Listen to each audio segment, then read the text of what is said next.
The year is 1814. Representatives from Europe's greatest powers march through the streets of Vienna to decide the fate of Europe. Napoleon Bonaparte's momentous and disastrous reign has left Europe in shambles. Monarchs have been removed from their thrones, and boundaries have been redrawn or erased. The Treaty of Paris left key issues unresolved.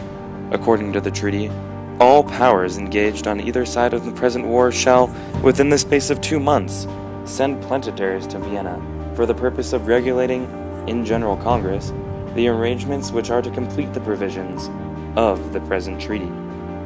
The delegates from Britain, Prussia, Austria, Russia, and France were tasked with the impossible task to correct the balance of power in Europe and to ensure that no new Napoleon could rise again and bring Europe to the brink of all-out war.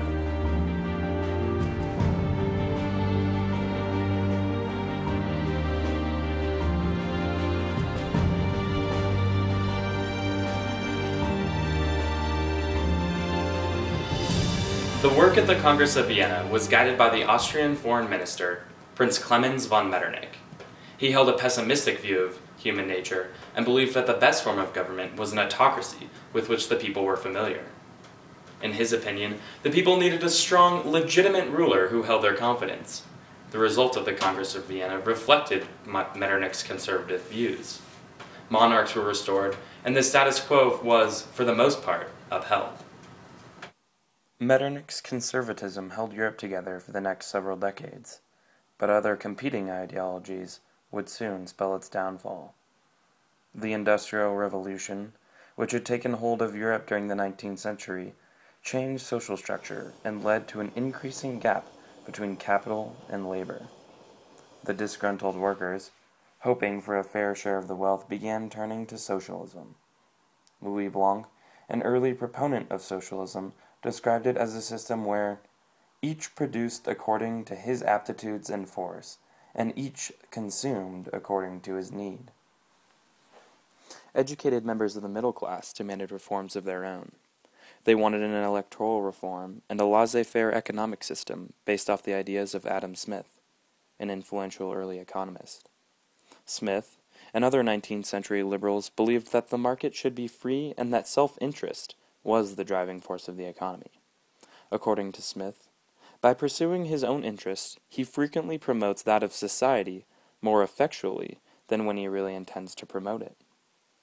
These liberals began to butt heads with the socialists, who wanted an economy regulated by the government. Both of these ideologies had one thing in common, however. They clashed with conservatism. Soon, these two ideologies would remove conservatism from Europe, especially after the spectacular series of failed revolutions that would change the course of history forever. It's noon, February 22nd, 1848. The mostly silent streets are flooded with crowds of Parisians. They chant, "Down with Guizot," and "Long live the Reform" as they march. Soon they've erected barricades, and fighting has broken out between the Parisians and the municipal guards. The next day, François Guizot, French's Minister of Foreign Affairs and Domestic Policy, resigned.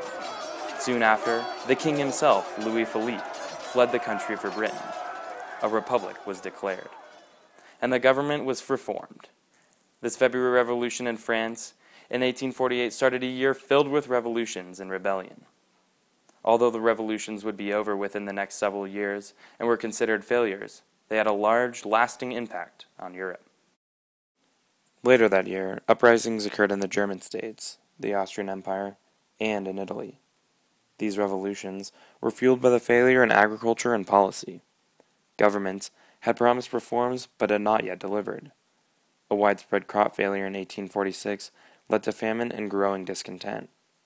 These various groups combined to overthrow the old order, but after, they fractured due to their competing ideologies. The old regimes were soon back in place. While it may seem that these revolutions were unsuccessful, that's only true for the short term. These revolutions signaled the rise of a new ideology in Europe: nationalism.